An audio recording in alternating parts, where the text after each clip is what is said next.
Hey there folks, my film's done and I can't even really describe it to you over here.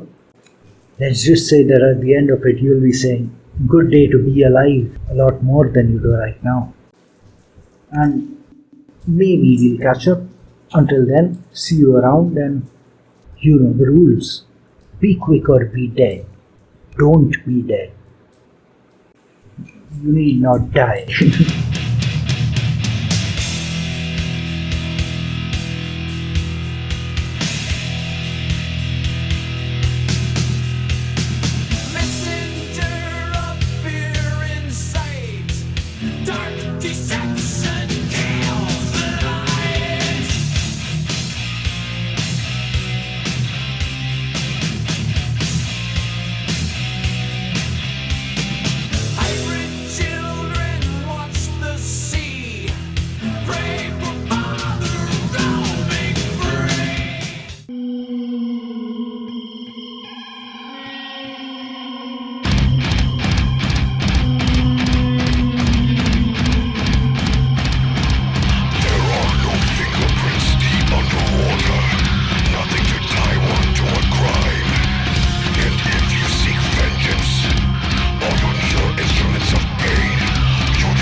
This documentary is about energy parasitism, how some life forms draw more energy from the ecology than we give back into it, causing erosion and breakdown of the ecology.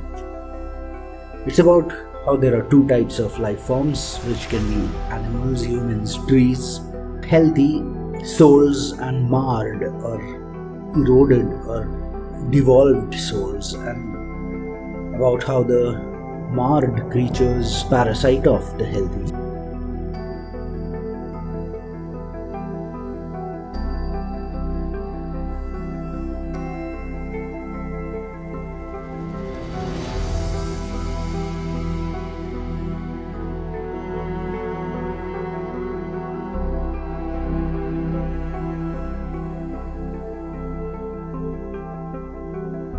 Society is full of so many kind of people, and you never know who's the right kind of person to consider, because everyone seems to be pretty okay.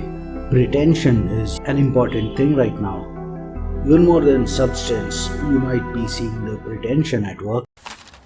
Are you gonna buy something or just touch everything? Well, I'm looking for a gift for our church rectory. Did you say rectum? Oh, what a precious manger. The pastor will love this. But where's the baby Jesus? He's like $10 extra. Charging money for the baby Jesus? That's sacrilege. He's naked. You can tell Tom Anderson he's going to hell for this. Whoa. Okay, I'll tell him. It even gets porno. No extra charge, sir. How much did you say you wanted? How much do you want to spend? Well, I've only got $8 on me, but I could write you a check.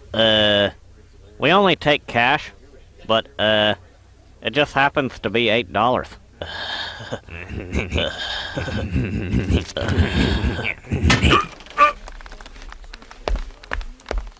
Whoa.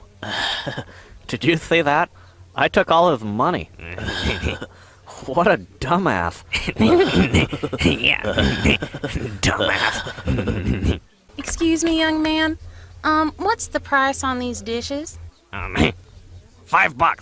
Yeah, $5. But this looks like fine china. $5. Take it or leave it. This table is like $20. Hey, what about the 4 chairs? They're $8. How much for the set? 15. Here you go. Hey, Beavis, I'm like ripping these people off. Yeah, me too. A Purple Heart from Korea. You gotta be wounded to get one of these. Oh, yeah. I was shot in the butt. $5. What in the hell? They have to keep it dark because of the snakes. It, like, makes them scarier or something. Oh, yeah. Cool. There's, like, snakes everywhere. Yeah. You know, I bet, like, lots of chicks get real, excited in this place. Especially if a snake, like, escapes from its cage or something. Yeah. They get all excited and go, snake! Did he say a snake escaped? Yeah. Escaped snake. Oh my god, where? Help! Help! Snake! Ooh, an escaped snake. Yeah. Oh my god. There's a snake! Snake! We're gonna die!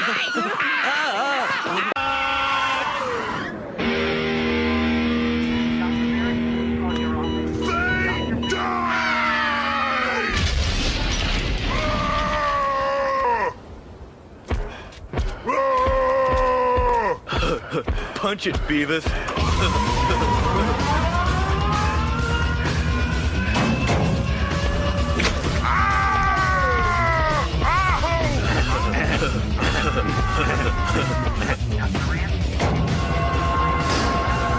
Now, this might be just the tiniest bit uncomfortable, Mr. Gillerman, but if you'll just relax.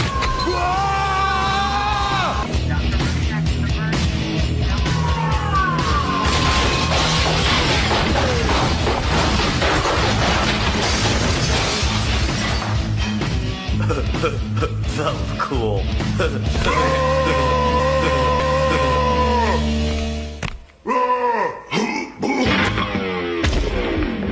Whoa, cool. The fatter they are, the fatter they fall. I think he's dead. He got a wallet? Once you understand energy parasitism and you learn how to identify energy parasites, you'll be able to tell good from bad.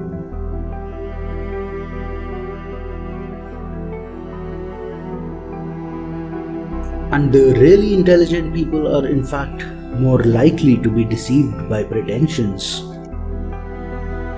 Narcissists, they've evolved to prey upon the more intelligent kind of people. Now these may be called bad apples.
Now here we're talking about good and evil.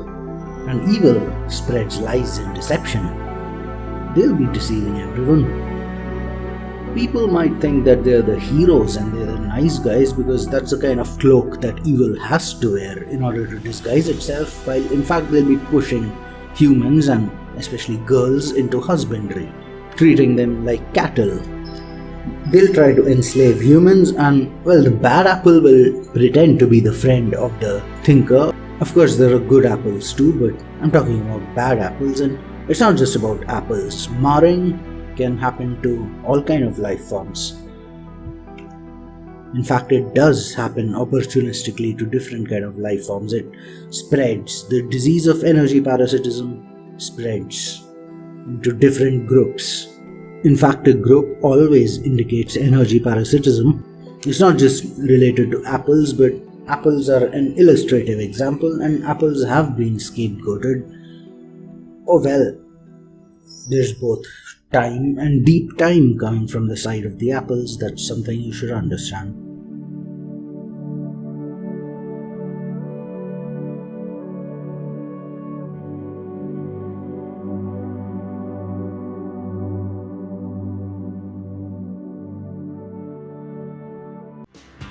Under blue moon I saw you, so soon you'll take me up in your arms, too late to beg you or cancel it, though I know it must be the killing time, unwillingly mine.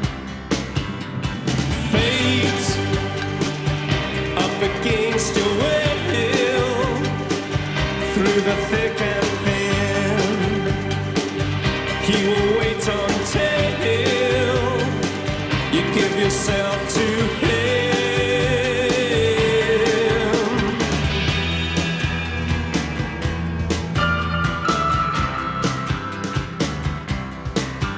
In starlit nights I saw you, so cruelly you kissed me. Your lips a magic world, your sky all hung with jewels. The killing moon will come too soon. Fate up against your will.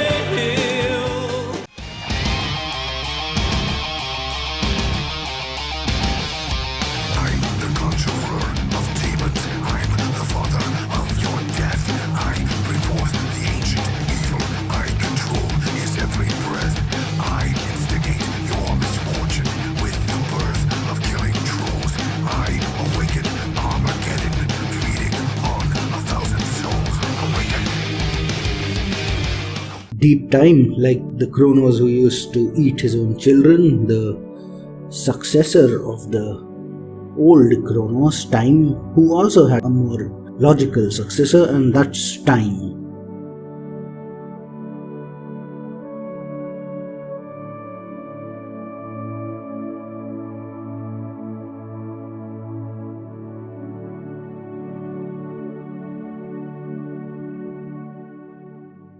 And that's time versus deep time.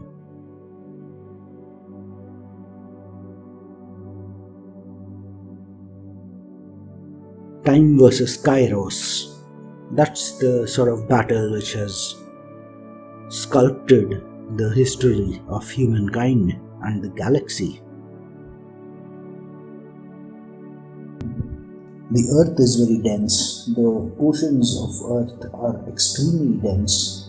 But Tolkien talks about the Vaya, which is like an ocean in which elven craft would sail. That's farther away from the Earth, and the density is not very high. In that, it's much lower than what it is in Earth's oceans and lakes. And it is still a sort of water body. The Vaya, or the waters with their small rocky islands, not as big as the Earth, but still you can expect to find them. These are the typical kind of outer space thing, and it's all inhabited by aliens, orcs, animals who can talk, humans, anti-humans, and like the fight between Kairos and time goes on outside Earth too. On Earth, there is some stability. Well, the Kairos is trying to challenge it now, but it's always one step behind on the Earth. But this is not general for the other parts of the galaxy. There were places where people would be like forsaken when their thinkers' realms had overextended, so some people would be forgotten, and these might be subjected to exterminatus by Illuminati who've enslaved the imperial system. That's a Kairos kind of attack, and that's why it is said that Kairos Fate Weaver can predict the future, because those who trouble or go against the Kairos would be punished by the centralized kind of deep time apparatus.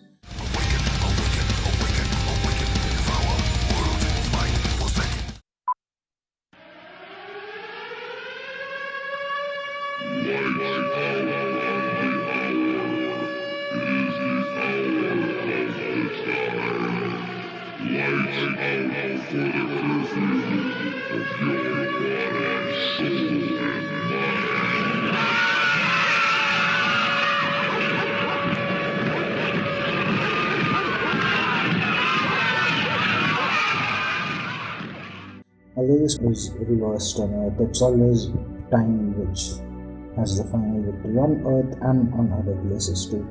The Asuriani craft worlds, as they're called, the places where the elven nonlinear thinking talent is even more widespread even now. So the density of the oceans in outer space are not so much as the Earth, and they're called the primordial waters in mythology, and that's the setting for the war between chaos and order, which is actually a different war. It's time versus deep time, the logical world versus Kairos, the rot. And both chaos and order are infiltrated by the Kairos and also redeemed by time. In the primordial waters would be the free people who fought their war against the Kairos, but any such resistance could be meaningful only at a place like Earth, because people have each other's backs. Time has the people's backs.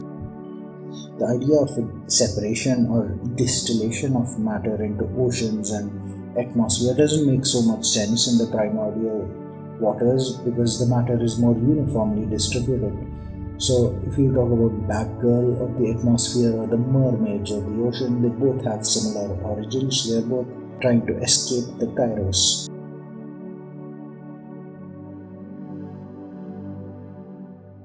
So Deep Time, the elites of the Deep Time collective, they used to take harems with lots of girls, and they used to treat them as factories, and they used to eat their own kids and each other's kids, like that Moloch or Tophet, child burning thing from Carthage. Time is the personification of time, because he always wins and he's closest to entropy and is the leader of humankind and the source of the later gods like Zeus, Poseidon and Hades. In fact, time was originally the defender of Gaia's will against husbandry. But let's not get distracted. This documentary is about something else. Let's talk about the two types of people, the healthy people and the marred people. The latter often get married. That's something I talk about in my blog, Log 17. Check that out. And we gotta understand all this through science. So we gotta understand the brain.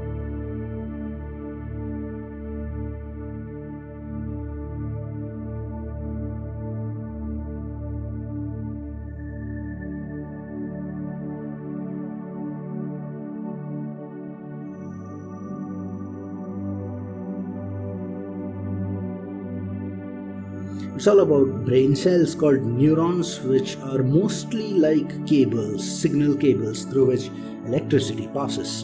And a mesh of these constitute the central nervous system, which is flooded with electricity. Now in electronic circuits we got a battery or other source of charge which is pushing the currents through. But over here there are these sensory organs like the eyes or whatever which pick up these signals and push them through into the central nervous system. And that's the origin of the signals which circulate through the central nervous system. Importantly, there are also some small systems which add energy to these signals and reinvigorate them so that they can continue their travels inside the nervous system, inside the brain. These are related to chemicals which people call neurotransmitters. The most important of these are what's called the classical monoamine neurotransmitters, and psychologically the most important of those are dopamine and norepinephrine.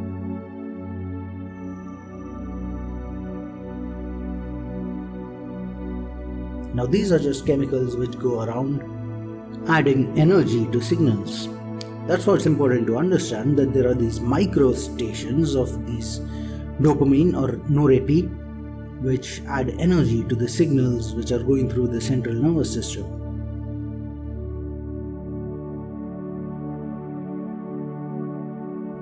We can call their apparatuses or stations the NLMS or the norepi linked microsystem, or the dopaminergic equivalent, the DLMS.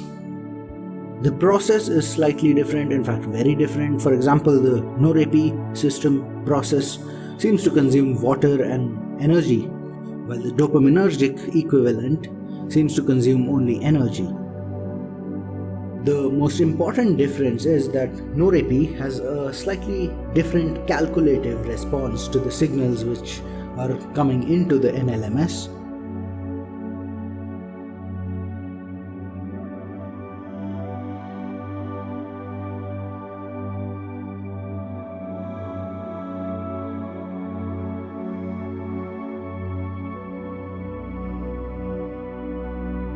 While the DLMS is characterized by a very simple boosting operation.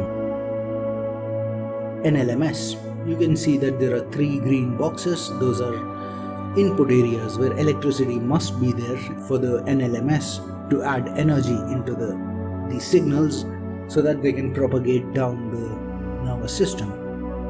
So the NLMS will only send out a signal from the axon when these 3 conditions are met. 3 is just a number which I use, but it can be any number. So you see, if all 3 of these input areas are flooded with electricity, then there will be a firing from the axon of the NLMS.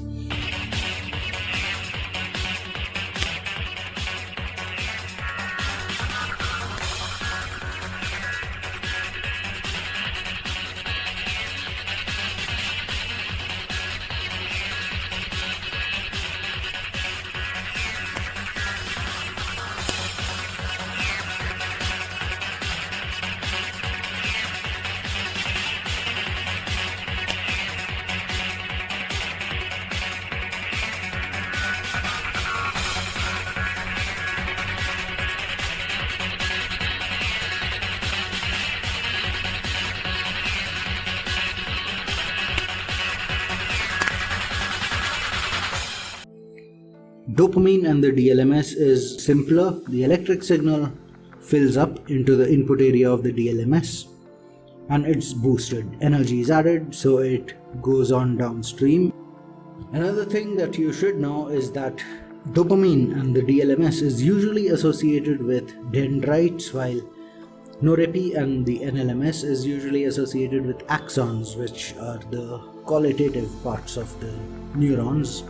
There's only one axon while there are many dendrites, and there are many other reasons why I say that it's a qualitative part of the neuron, such as the signal being able to travel a longer distance with lesser energy down an axon rather than a dendrite, or the fact that axons do not taper unlike dendrites which taper. And also, dendrites are more like grey matter, axons are more like white matter, white in color. So we have, like, on one hand norepi, axons, white matter, and the right brain, which contains more of all these. And the kind of people who are dominant And these kind of characteristics are called Aspergians. And on the other hand, we have dopamine, dendrites, grey matter, left brain dominance, and the kind of people who are more into all that are called neoneurotypicals. So let's talk about the two different type of people out there. Now you might have encountered the term Aspergian or nonlinear thinker, and more people would have heard of the term INFP personality from the 16 Myers-Briggs personality types. We can understand what's going on in their brains by looking at a test which science writer Rita Carter points out. It was a study, so a bunch of people were taken, some of them normal people and some of them Aspergians, and they were asked a question after being told something, some story, and the response was measured by a brain scanner. And it was found that different parts of the frontal executive network were used by both these groups, the Aspergians and the normal people, to calculate the answers to the question. And the Aspergians used a slightly different part of the frontal executive network, which I call the NLT area, the nonlinear thinking area, to arrive at the answer. And this part of the brain is not very far from the orbitofrontal cortex, which is the nodal point for all the norepinephrine activity in the brain. So what we can conclude from that is, firstly, the fact that Aspergians are different, but we can also conclude that there are two types of neurons. The kind of neurons in the LT area and the NLT area are different. The neurons which are in the NLT area are more norepy kind of neurons, because that's a trend which increases as you go closer to the OFC. I mean, the general observation of neuroscientists is that the frontal executive network, which involves both the LT area and the NLT area, has some of the highest dendritic arborization. But this trend obviously reduces in the NLT area just because it's closer to the OFC, which is more axonic than dendritic compared to other places, because there's much more norepinephrine over there. In other words, we can conclude that NLT area neurons have more axons per unit volume rather than more dendrites per unit volume. So we'll be representing these two types of neurons in areas 1 and 2 as what we are seeing here. So the NLT area has more norepy, more axons and more white matter, while the LT area is more like more dendrites, more dopamine, more grey matter. Now, using this insight, we can arrive at our next theory about two types of thinking, nonlinear thinking and linear thinking.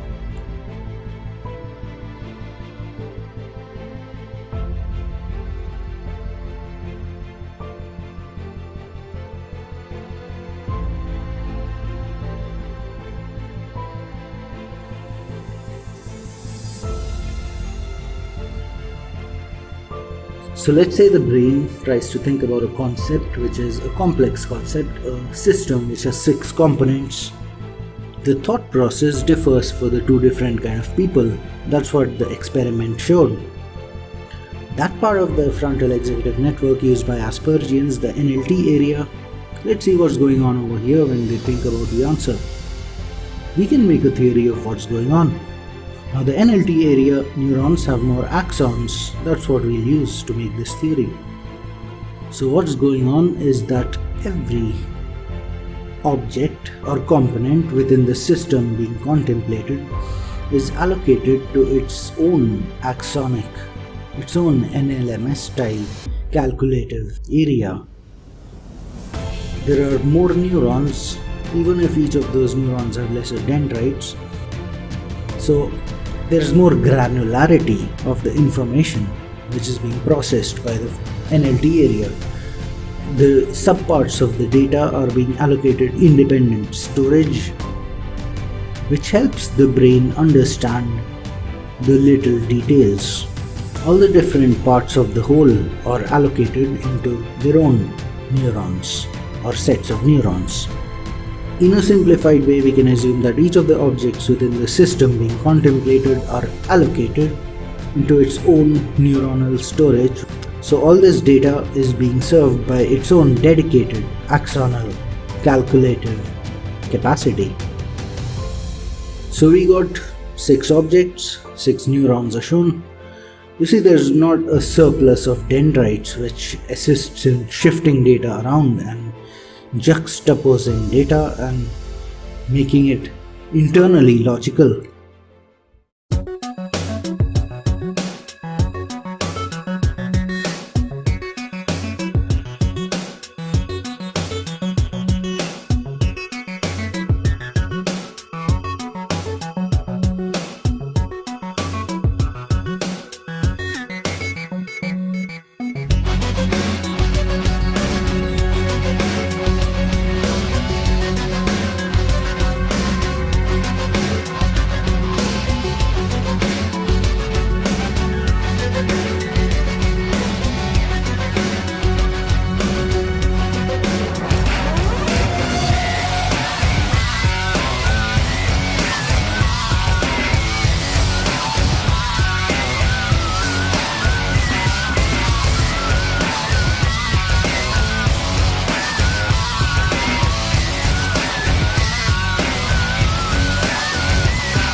The LT area, which has more dendrites per neuron, tends to accumulate a lot of information, but the subparts of the information don't have dedicated axonal service. So the LT area kind of system emphasizes quantity of information rather than quality of information. There's little axonal logical processing going on per unit data. Because you gotta understand that logical processing happens with the help of axons and norepinephrine, not dopamine or dendrites. As we'd seen, the NLMS or norepinephrine or the axonal parts make a logical decision based on several parameters. That's how the NLMS works, or the NLT area, resolving a lot of data into smaller outcomes, true or false, this or that, good decisions taken considering all things, and so on.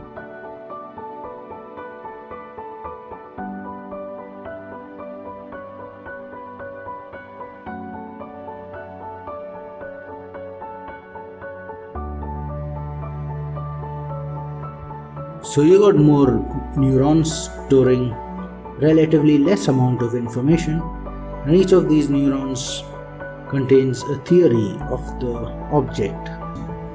So these theoretical suppositions contained in each of these 6 neurons are sent into a capstone neuron where the whole is weighed, and that's how the nonlinear thinking area works. The whole is checked for logical consistency, but each of the components of the whole are also checked for logical consistency. So it's a true multi-object contemplation, it's true thinking. Everything is analyzed in the backdrop of the worldview, whether something seems right given everything else that is known or not. And this is also how the nonlinear thinker makes memories. Whatever seems right is allocated into storage. Whatever seems wrong or seems inexplicable by what's known is just discarded.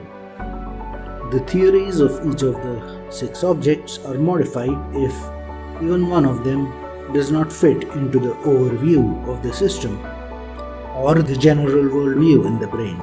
Of course, you can weigh each of these 6 models or the system model in the backdrop of what else you know. What else is there in your worldview? So, logical consistency can be checked for internally or externally depending on the extent to which you think. So, the conception of the subparts of the system shift with time. It's a dynamic kind of thinking. This is true logic. Nonlinear thinking is true thinking. It's not settling on a set of beliefs just because it's profitable or it's the set of assumptions, but the whole front of the knowledge is moving forward. The knowledge is increasing in quality. It's like the iterators of the old emperor of humankind. Nonlinear thinkers invariably build up a worldview because of the fact that they think of overviews rather than bunches of data which are connected neither with the other data in their own minds nor with reality.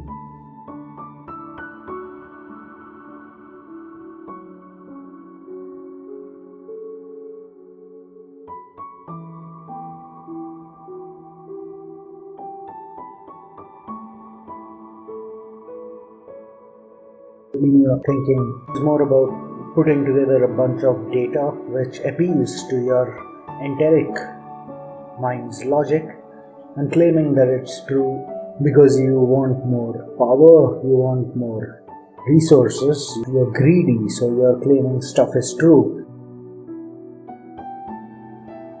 So what happens in linear thinkers is that there are a lesser number of neurons, just 2 are shown here, where you might expect say 6 in the equivalent volume in the NLT area, and there's less axons per unit volume, less axons available per unit data. Most of the processing which is going on is dendritic and dopamine style processing. Each of the neurons have much more dendrites and there's much more dopaminergic activity going on. Now dendrites will help you store data and retrieve data.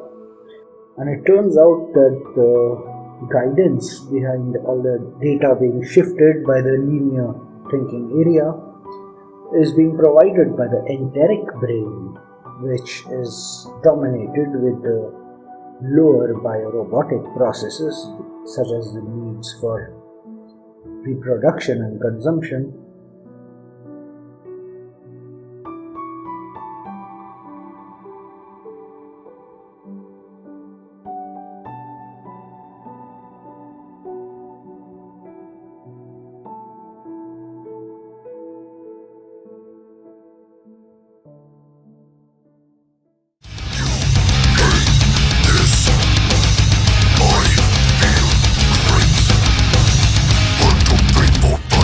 Seven, eight.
These two kind of gates, the NLMS and DLMS, they do all the data processing jobs much more efficiently than any electronic circuits.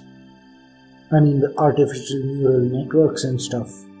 Even if you make something like a human brain, a structure as capable of objective logic and worldview, you will not be able to make it as compactly, in any case, using anything other than our own neurotransmitters and proteins and all those kind of things.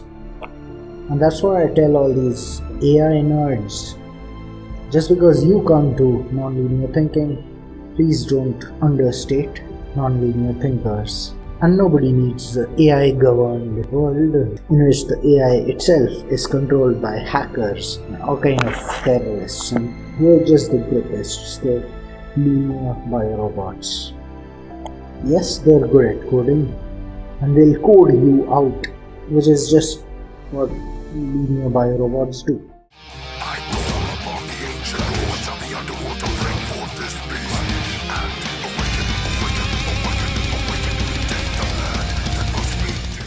They'll make fences around what they call their homes and their land and their this and that. They'll just keep on accumulating stuff, and they'll not let any life, neither another human, nor another animal, nor in fact a plant, they'll just mismanage everything, and then they speak about not enough being there, even if they aren't using what they have efficiently, even if they got much more than they can use. All this is because they're biorobots.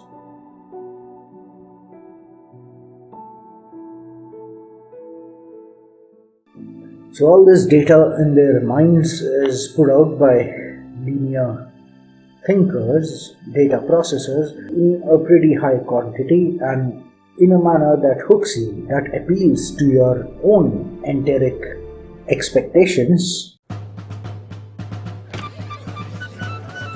Minutemen, present arms. Fire! Oh, I see. Throw the blackguards out! Gentlemen, I'm afraid I'm going to have to ask you to leave. Don't tread on me. Yeah, back off. We kicked your ass in World War II and we can do it again. Very well then. If you refuse to go peaceably, I'm afraid we'll have to use our superior linguistic skills to convince you to leave. Oh yeah, just try it.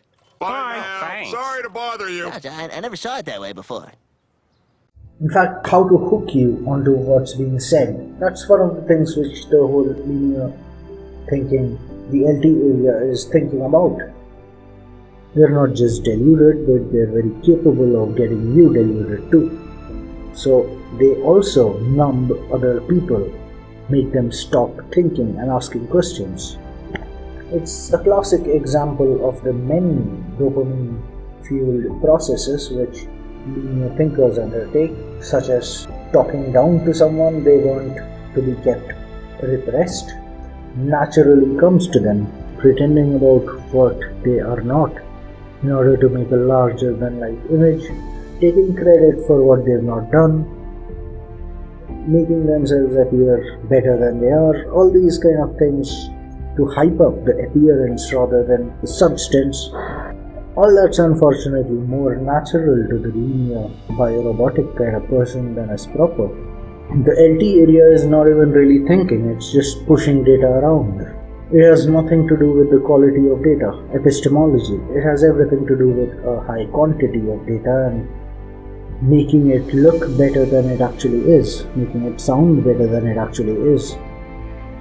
Conformity is encouraged by rewards, the whole carrot and stick thing. It's master-slave mentality. It has a lot to do with dopamine. All these are the kind of things which linear data processors excel at. They need to have all these faculties mainly because of the fact that they can't really think. Their kind of thought process, if you can call it that, is a kind of pseudo-multi-object contemplation. They might seem to have learnt all the books in a few subjects, but they don't have a worldview, except the delusions sold by particular parties of politicians, for example, who misrepresent the whole in a manner that's profitable to themselves, and all of them, the group kind of people, are basically politicians. All they know is like this dictionary or that, like Oxford Dictionary for some dogmas for each of their groups, the group culture. And they cannot think. They don't have dedicated axonic service for the information in their brains. They've never practiced that, they've never thought for themselves, they've always been spoon-fed information ever since they were in schools. So the linear thinking area is not about thinking at all, it's about communication. It's about expressing what they've understood, their opinions, in a manner that others will believe and stop thinking for themselves. It's totally related to subjective pseudo-logic, and these are the kind of people who say that everyone has subjective ideas, therefore my idea is acceptable and I'll impose it on you. But the fact is that some people are non-linear thinkers. And if you're a linear kind of person, you can't see us with the same skepticism that you see other linear biorobotic people with, because there is a difference. Aspergians, INFPs, these are the kind of people who don't really tend to mix well into groups. They might enter groups, but they'll remain at the fringes.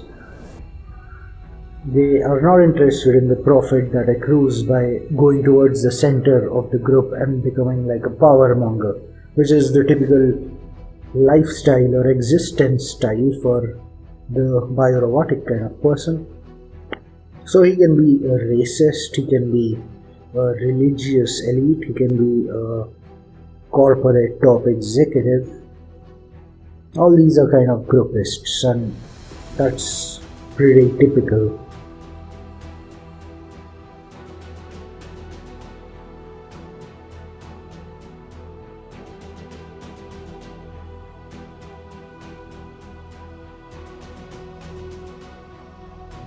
He can be like a union member, imposing a certain standard of dogma.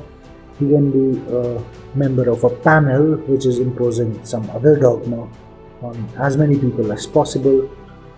So yes, there is a way for thinkers to influence groups, but that's something which is decreasing day by day.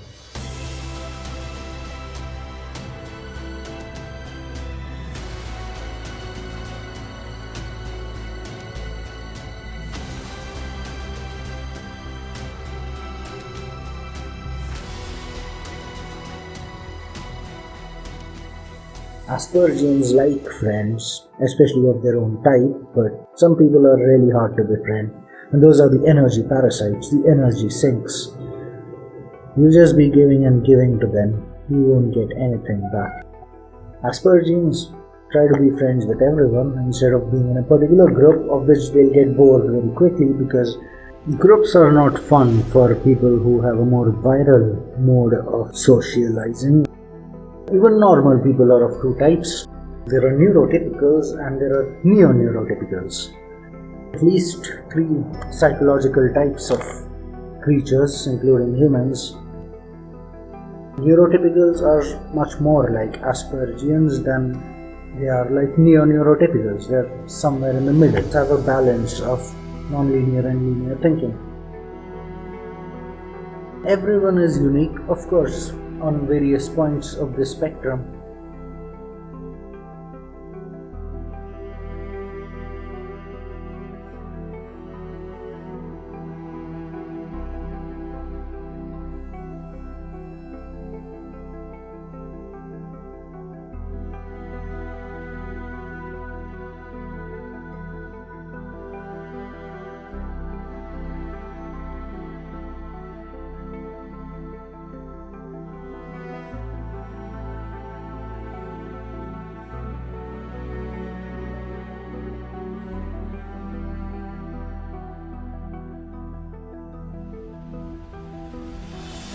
Now the neo-neurotypicals will or might claim to be the standard or modern or evolved man. Like there was a hypothesis that dopamine caused the evolution of man, but all that's just fools pretending wise, which is pretty typical. Just because they can use their group kind of herd mentality to outcompete the other more individualized people. Although one versus many is not really a game, is it? So you see, these are the two kind of humans. Some are closer to biorobots, and anyone can be a nonlinear thinker, just that the system doesn't really encourage it. The system on Earth, it just wants slaves. It raises most people as per the carrot and stick. That's because neo-entities have dominated the system. Here we see on the left a more axon and no-repeat dominated nervous system. As you can see, many signals are coming into the dendrites and they're resolving into a few signals. That's how the axonic neurons typically work. The quantity of signals is reducing and the quality of information they represent is increasing. That's because resolution, solving is going on.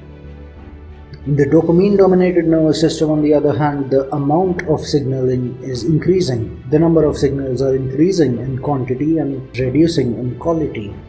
And this is related to something called noise, which has been found to be associated with depression and inability to make sense of the world, inability to make decisions which are useful. That's because there's a lot of unconditional boosting of signals going on and too less solution of what's the logical outcome based on some inputs. That kind of no-repeat kind of style is not there in the more biorobotic kind of person. The right questions are not being asked. That's what I mean by the inputs in this kind of dopaminergic circuit being more scattered. It's much more random, the electrical activity. It's just noise. It's not even a functional brain.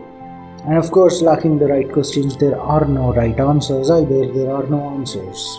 You won't feel your own pain, you won't feel other people's pain. You won't be empathetic. The neurocontrol for all the organs of the body is also located close to the OFC. So if there's not enough no-repeat, your neurocontrol for all your organs will not work, causing cancer in your body. Just how biorobots are the cancer of civilization, they do get cancer in their body too.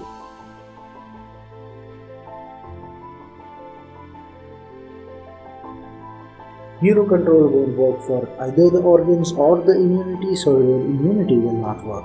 They'll get HIV, they'll get all these things which they call STDs. The microbes are there in everyone, but if your immunity goes down, you will get all these things, whether or not you have sex with anyone. So HIV, you need not have sex to get it.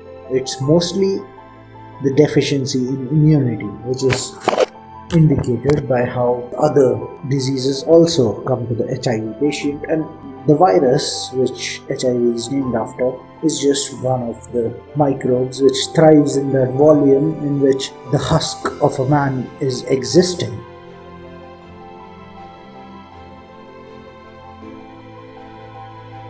A higher noise component means that much of the data being processed is useless, and the high quantity of data in such a brain is associated with disease. There's more signals going around, there's a lot of dopamine adding in energy, and there's typically a lot more dopamine than no-repeat in the brain. And in dopaminergic kind of people, there's like a lot more dopamine. So a lot of energy is being infused into the brain. There's a huge signal density and most of it is noise. And because of this, there's an extraordinary burden on the neurons of the brain.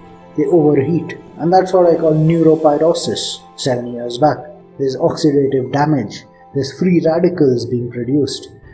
Neurons actually break down into debris, which is called tau tangles and amyloid beta in patients of Alzheimer's disease. These are the kind of diseases which result from an overly dopaminergic, biorobotic kind of lifestyle. So of course, like being evil, it will ruin everything. They don't use their brains efficiently or effectively. And this is the problem of stupidity. It's not about whether the stupid person has read the right books. Reading all the books in the world will not give you a worldview.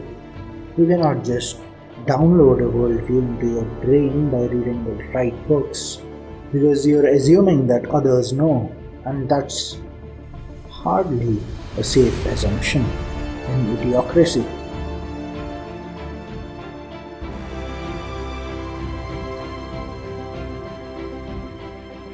Now let's talk about energy parasitism. Look at the structure of dopamine and norepinephrine. Focus on the OH and the H, the hydroxyl OH minus and the hydrogen ion H plus. That extra OH in the norepi molecule evolved later. So norepi evolved from dopamine. So how do these molecules work? An important aspect of all this is the binding, the breaking off of the hydroxyl, the OH minus, and its binding into a nearby slot where it can just go fit.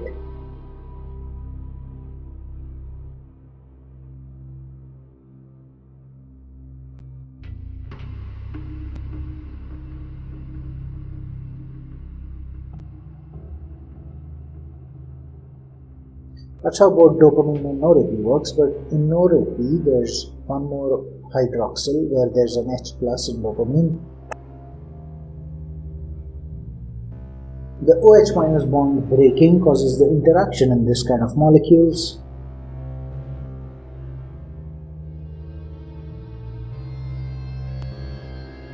The important thing to notice is that in norepi there are 3 of these OH radicals, while in dopamine there are only 2.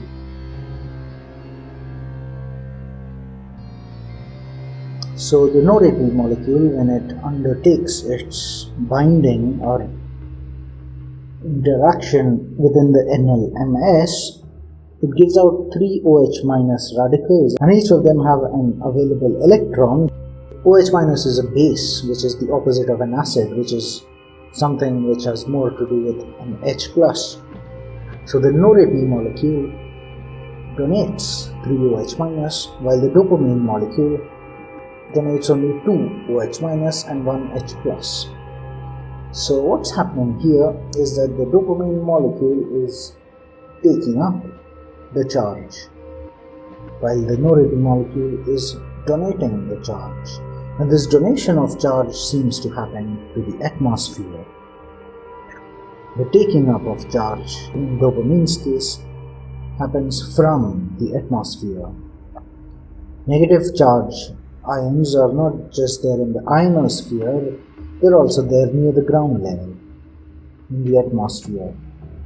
And this bank of ions in the atmosphere is reduced when the dopamine activity happens because it draws in energy from the atmosphere.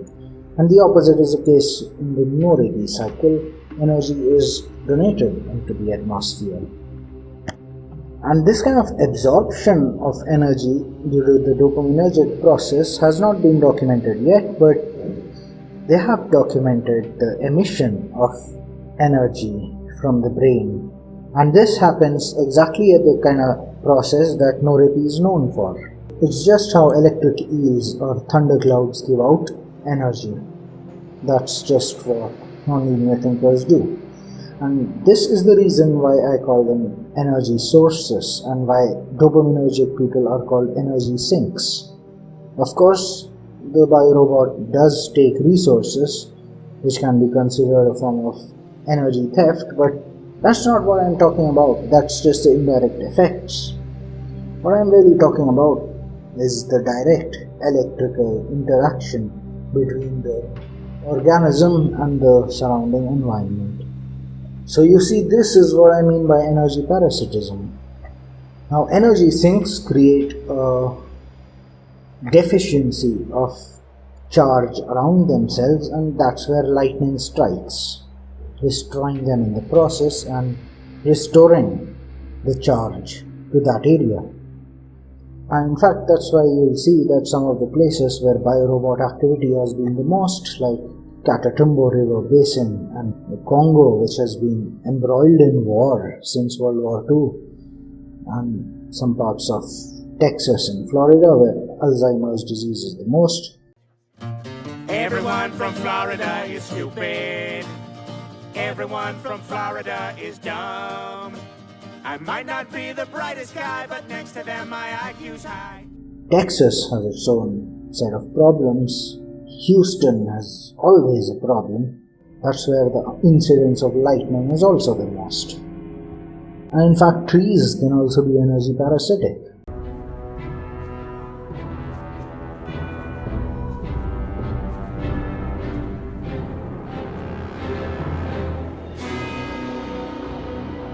The tree of the dead.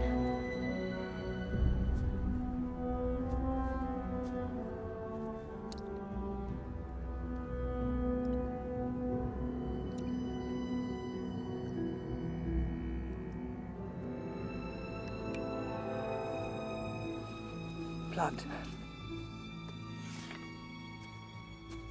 Stay where you are.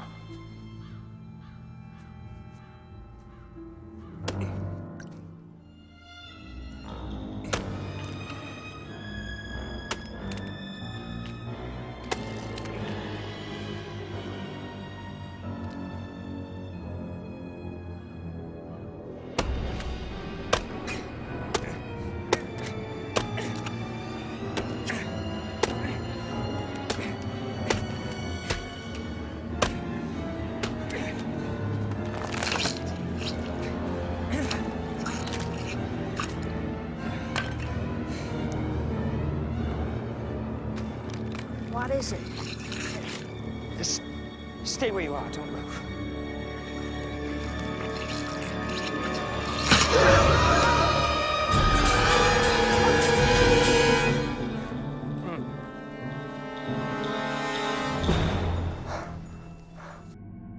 In fact, it might appear that oak trees are energy parasitic. In any marred area, you can expect to see a lot of collaborating energy parasites. There may be like these kind of trees, and there will be energy parasitic humans. There might be overly domesticated cows and dogs, or maybe fat cats which don't think.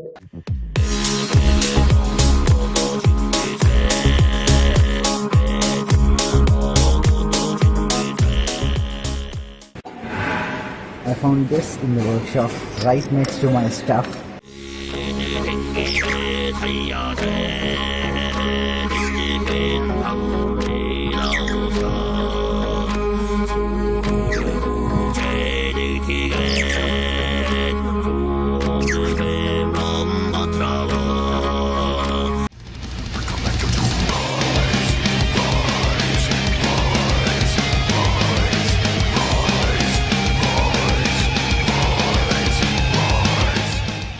Someone mourning for a tree felled by lightning yesterday, placing a bunch of bananas and a light bulb.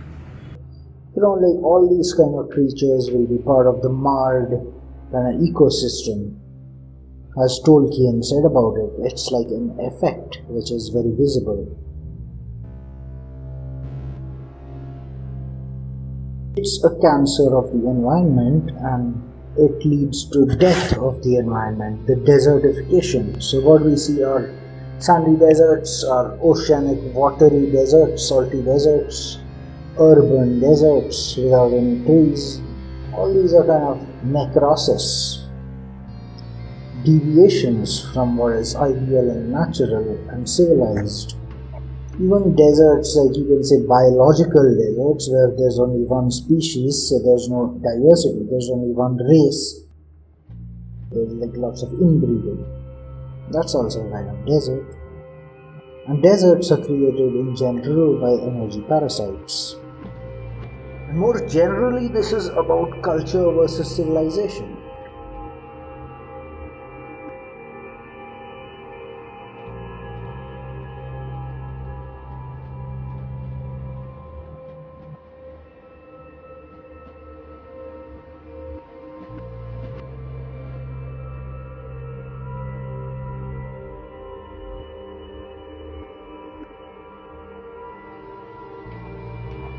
In civilization, energy sources adopt ideas because they are logical, they appeal to their objective worldview.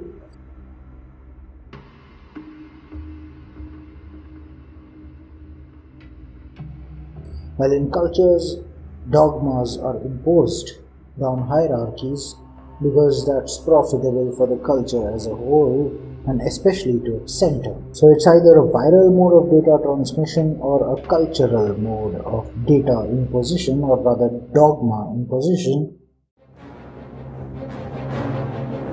That's why Hitler was all about Aryan culture and this and that. There's like slavery.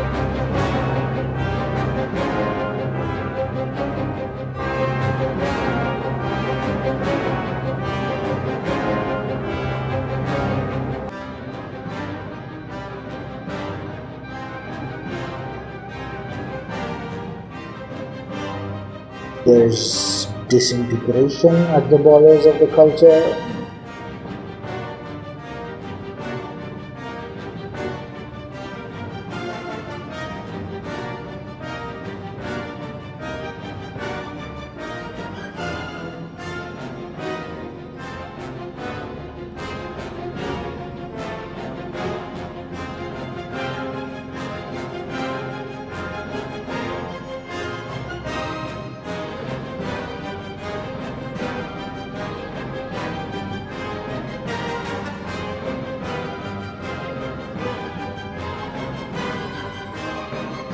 There's conflict.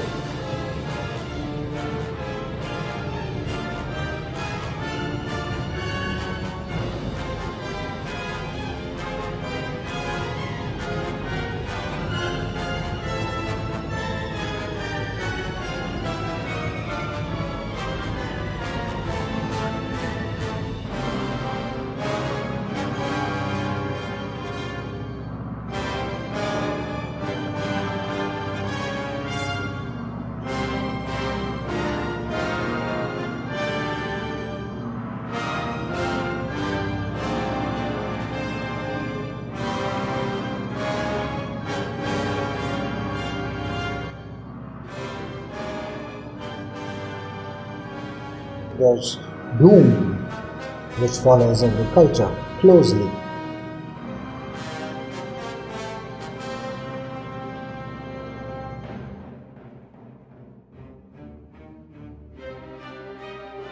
There is instability, there's a need to change politicians, there's need for politicians. Always a need for an inferior solution to an increasing number of problems. It's like the theatre of the absurd, a comedy of errors, a circus maximus, and they still call it civilization somehow. And the viral kind of person is more like bacteriophages, viruses which attack bacterial cultures. Culture should not be allowed to go out of hand. Culture should always be as civilized as possible. When the balance between civilization and culturalization is upset, there is a problem. There has always been a problem. World wars are fought to resolve it, and World War I and II were not the first world wars. If everyone tries to be an energy parasite, that idea of like a pest species, like a parasite species, it's attacked by the rest of life. In fact, not all humans are energy parasites, and thinking humans will also attack. You see all these people justifying stuff like marriage, lower taxes for billionaires, indiscriminate rights for billionaires, like in special economic zones. All this is because they're biorobots and energy parasitism is a thing.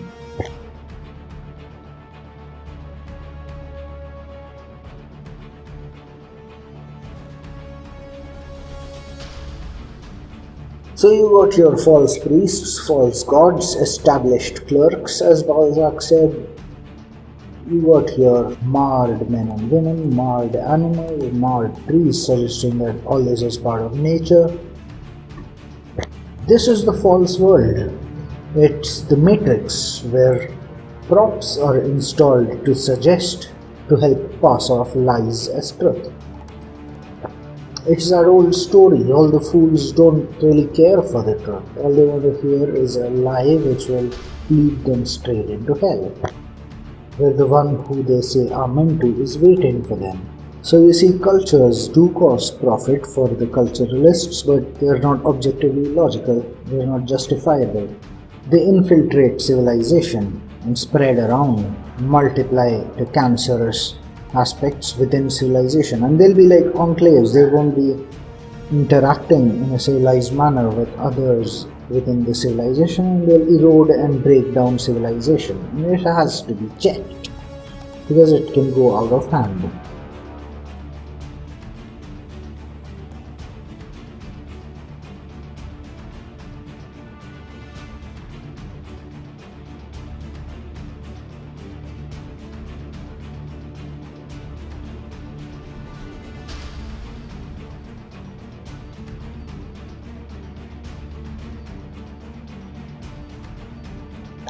A healthy cell or a healthy human being has to be a bit more viral, and a more bacterial cell is like called a cancerous cell.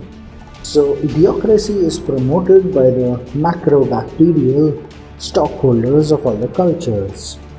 So you see, biorobots, they increase their own consumption and reproduction by getting into herds and sacrificing the quality of their lives, reducing the genetic quality of humankind in the process, just throttling reform by blocking out all the thinkers, and we only have laws, those which are profitable for the bacterial cultural elitists.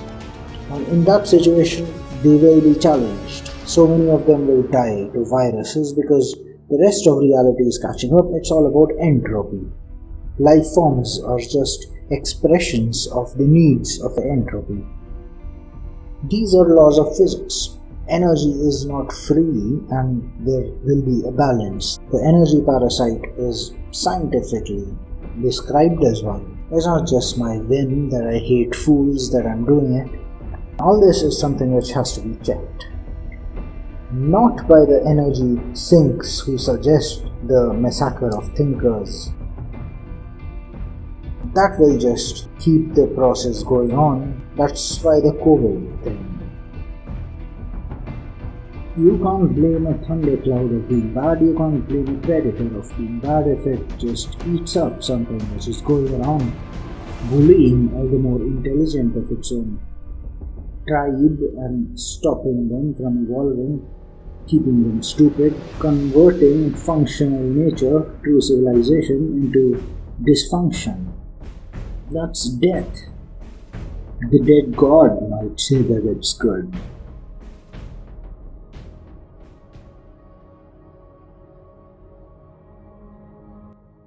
You can only call someone an Egyptologist if he understands the Book of the Dead from ancient Egypt. It was a very expensive book. A slave had to pay like half his annual salary to buy one. So who were the dead? What is it? What do you see? I see shapes of men. And of horses. Where? Pale banners like shreds of cloud. Spears rise like winter thickets through a shroud of mist. The dead are following. They have been summoned. The dead? Summoned? I knew that. Very good. Very good. Look at this!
enters my domain. One who will have your allegiance. The dead do not suffer the living to pass. You will suffer me.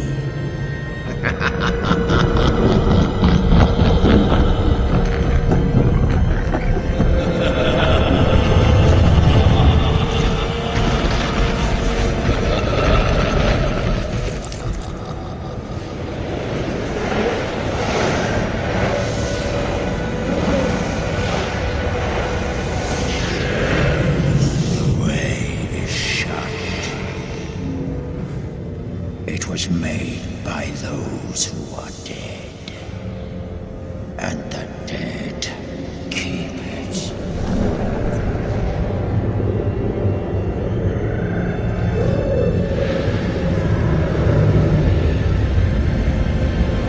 The way is shut. Now you must die.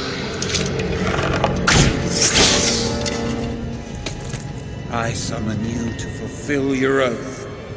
None but the King of Gondor may command me.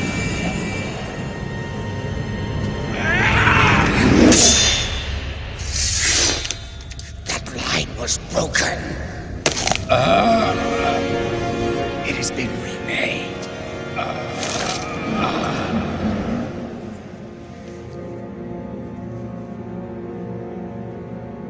Fight for us and regain your honor.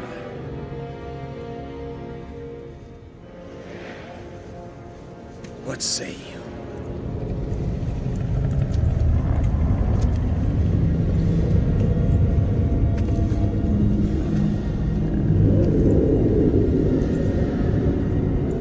What say you? You waste your time, Aragorn. They had no honor in life, they have none now in death. So who were the dead? Well, the dead were far-going neo-neurotypicals. Their gang knew more secrets, like what lies to tell the Guardians, who stood between two worlds, the world of the living and the world of the dead. And some of these lies were revealed in the Book of the Dead, like some of the answers to the riddles posed by the various Guardians, like, say, the riddle of the Sphinx. They considered the world to be like a place where people like them suffer a lot. So they have their own internal system of how to go about this life. This kind of information was there in the Book of the Dead. And why do we see this only in Egypt? Actually, we also see it in Tibet. There's a Tibetan Book of the Dead also. Well, the reason is that everywhere else, the gods were basically the leaders of humans. They were not worshipped so much, but just considered a bit more. But for some reason in Egypt, things were a bit different. Like we see the story of the evil pharaohs whose diet consisted of Heku, the son of Night. For some reason, there was a systematic anti-rising sun culture. It might be that the Athenites had dominated Egypt before any other place. Ultimately, neo-entities tended to dominate and even eat the more thoughtful. So humans might have seemed less reliable perhaps, but for whatever reason in Egypt, a variety of intelligent gods of animal origin were found. The human deity was also called for, perhaps to help the animal gods convey the natural world's findings to the rest of humankind. Now this was a role more suitable for neo-neurotypicals because it was a more clerical role. You just had to listen and you had to impose. And that logic which you heard might not even be very logical because they don't know the reality of the human situation. Moreover, this role brought an opportunity to play middleman between two worlds, deceiving and parasiting off both chaos and order, imperial and primordial truths. And this was an opportunity which was tailor-made for the rising neo-neurotypicals. That's how they installed their agent over there. The Demiurge was born, the Aten, the strongest of the powers in Egypt. So the dead gods sought not this divine rank, but around the time of Akhenaten began banishing all the other more logical gods from Egypt and consolidating power, and ended up trying to capture both the worlds from their original monitors. So this was the origin of the Aten, the dead god, who is called Nagash, who wants to destroy all life and remake it in his image. There is also H.P. Lovecraft, who called him Nyarlathotep, the crawling chaos, the crawling dissection of chaos. Chaos is deceived, which feeds his power. And even now, if you look at stuff like blockchain, which is basically anti-chaos, it's like trying to oppose something which cannot be opposed but only befriended. And the idea of elites forcing everyone under them to oppose the other is basically a neo-neurotypical thing. So there are neo-neurotypicals in both sides, in every side at the top, making society about sides rather than the whole. And why is there a Book of the Dead in Tibet as well? That's because the more neo-neurotypical kind of apes, the more marred apes, were the allies of the dead god. And they held the Himalayan mountains, which are called the Himalaysian mountains in Warhammer 40k mythology. At the interface of the ape world and the world of men, in Southeast Asia there was an island where we found a small-brained, microcephalic, more dopaminergic kind of ancient man ape or ape man called the Homo floresiensis or Ebu Gogo. The remains of this kind of hominid were found in Flores, Indonesia, and some are of this type. I guess the Cairo still haunts places like Malaysia, Singapore. Now the researchers, they nicknamed this hominid the Hobbit, like Tolkien's Hobbit. So the idea of the golem wearing the one ring and serving the dead god, it's a weakness which the good hobbit Frodo was not entirely immune from either.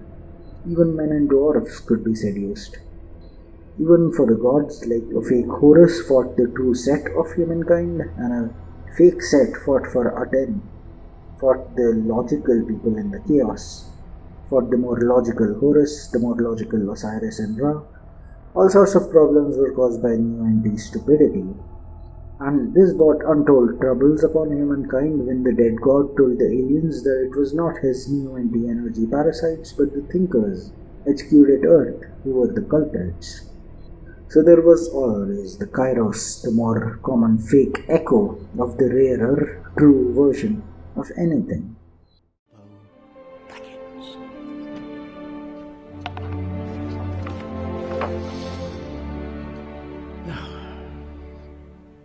Where to begin? Ah, yes. Concerning hobbits. Hobbits have been living and farming in the forefathings of the Shire for many hundreds of years, quite content to ignore and be ignored by the world of the big folk. Middle-earth being, after all, full of strange creatures beyond count, hobbits must seem of little importance, being neither renowned as great warriors, nor counted among the very wise.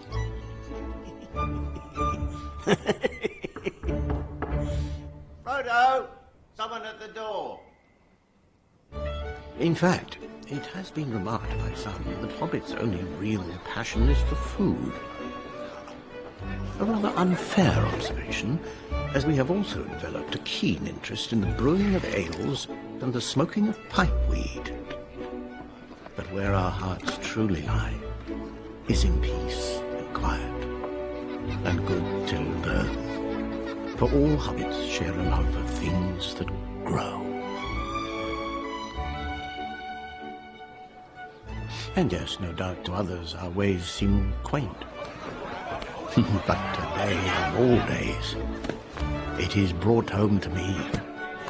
It is no bad thing to celebrate a simple life.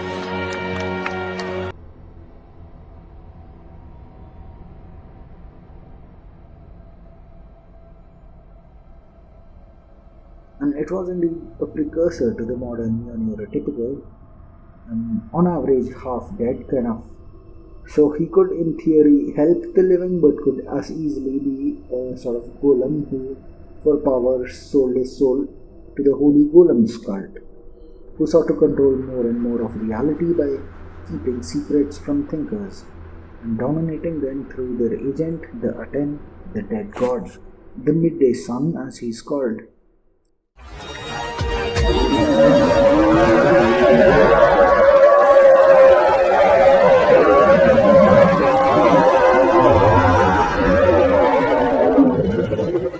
Beating your chest, being like a tribal superior. The problem of stupidity mentioned by Huxley. Now the catch is that it's the stupid people who call themselves intelligent most of the times. And that's why in culture, well-connected village idiots become the quote jesters, and then they become the kings, like the Charles II thing, which caused all the regicides of Europe. So it's about the stupidity and rot which has set into the political system. They'll be much more likely to just listen to some idiot. And most of politics seems to work by a principle of elimination of the more thoughtful kind of leader. Like you had Gregor Strasser in pre-World War II Germany. Gregor Strasser was the leader of the Nasdaq in Berlin, while Adolf Hitler was the secondary leader in Bavaria, where people drink a lot.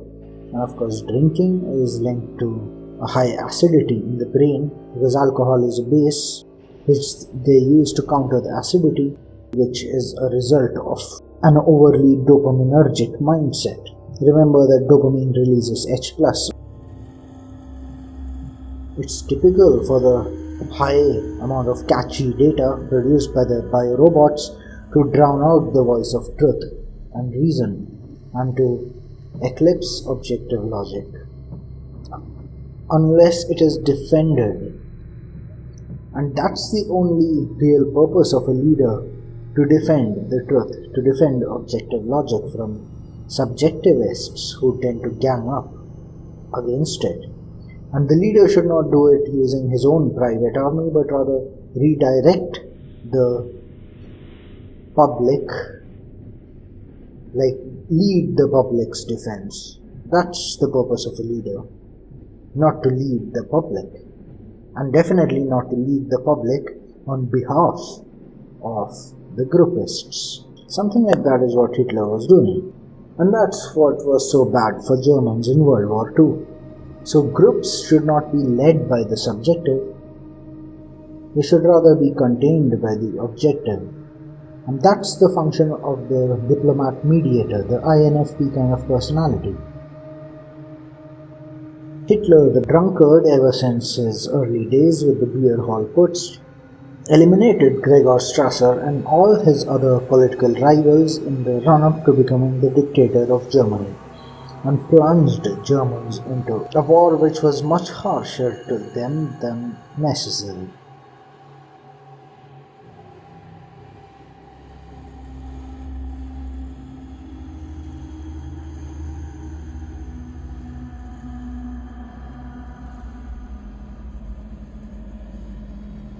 It need not have been so ridiculously mismanaged. And for all that, of course, we blame Theodor Morell, the mad doctor who was controlling Hitler until the last days.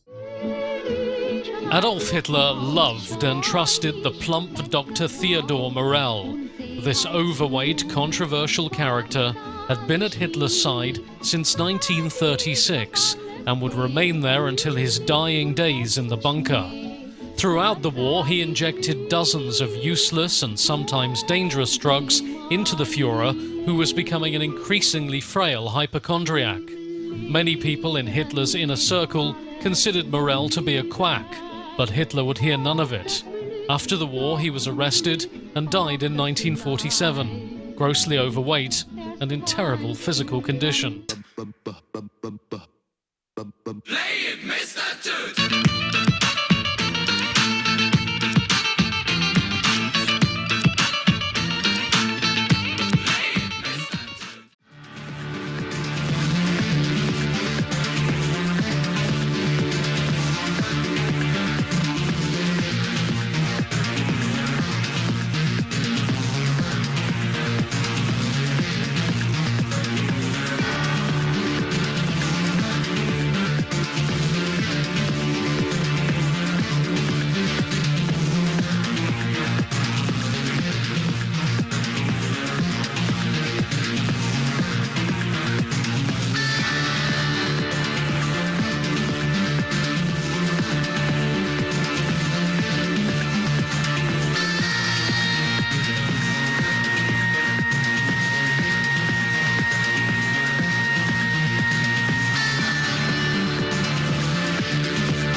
So even if you look at what Aldous Huxley said, what's going on in our world today, a pharmacological enslavement of humankind, all this is subjectively logical. It's the kind of stuff which linear robots are expected to come up with. This kind of thing is what energy parasites do, like what Malthus said.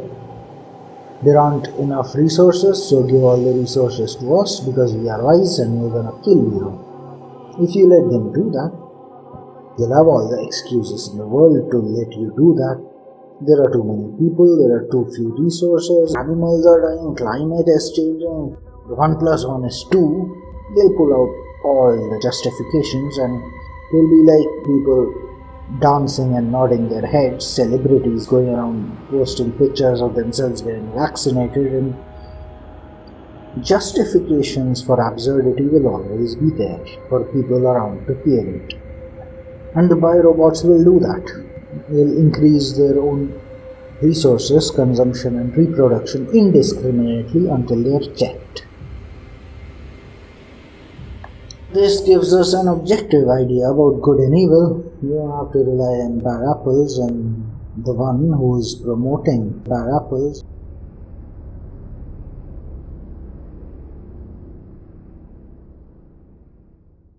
Play it, Mr. Toot!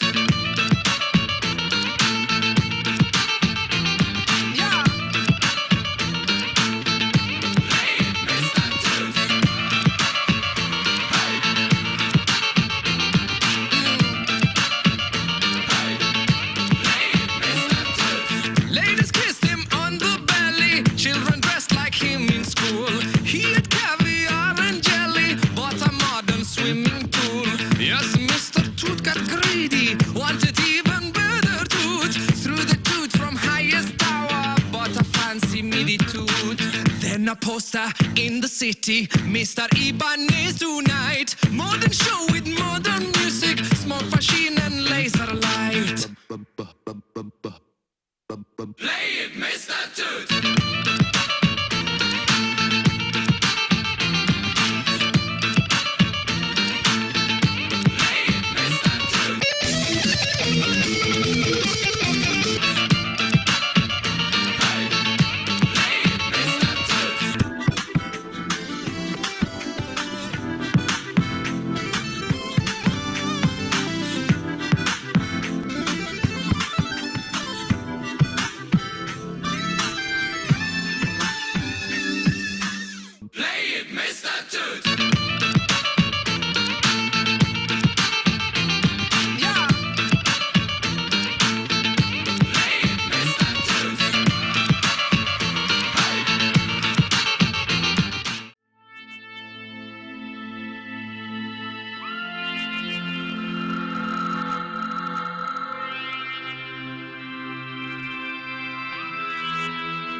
Barbara. I already talked with her about that.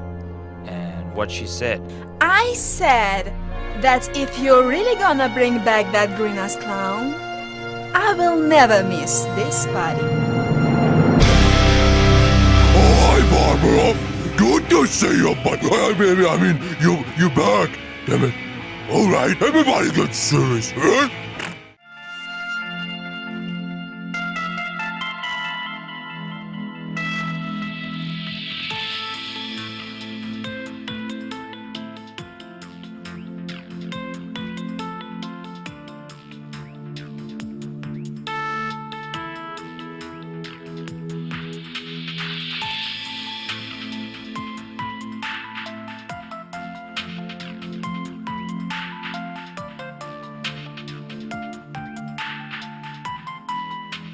Но мы выполним свое предназначение. Мы защитим монолит.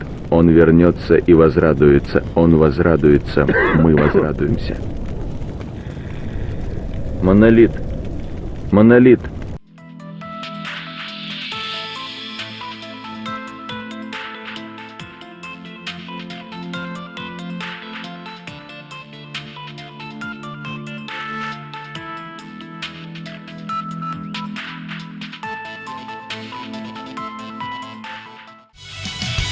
Inside the big house, his nightmare unfolds.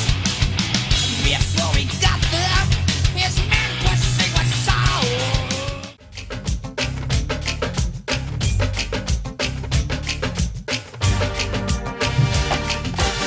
तेरी ऊंची शान है मौला, मेरी अर्जी मान ले मौला, तू है सब कुछ जानने वाला, मैं हूँ तेरा मानने वाला, मुझको भी तो लिफ्ट करा दे, थोड़ी सी तो लिफ्ट करा दे, बंगला मोटर कार दिला दे, एक नहीं तो चार दिला दे, मुझको एरोप्लेन दिला दे, दुनिया भर की सैर करा दे, कैसे कैसों को दिया है, ऐसे वैसों को दिया है, मुझको भी तो लिफ्ट करा दे, थोड़ी सी तो लिफ्ट करा दे।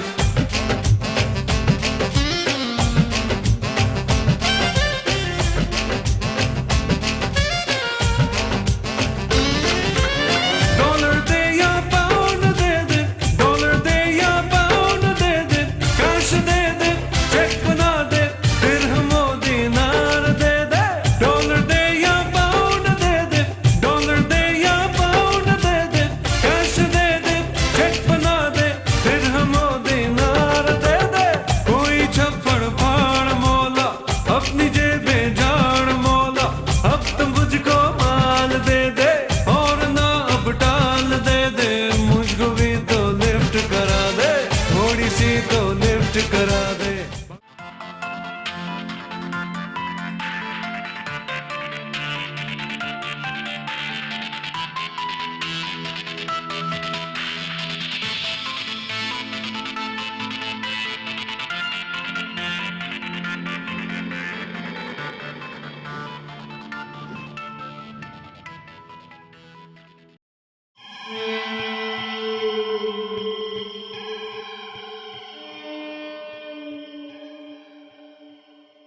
Thank you, Batman. You saved my life. No problem, Aquaman. Oh, can I kiss your ass? Oh, I don't know, Aquaman. You think it's a good idea? Of course. Oh, stop it, Aquaman. It's still wrecking.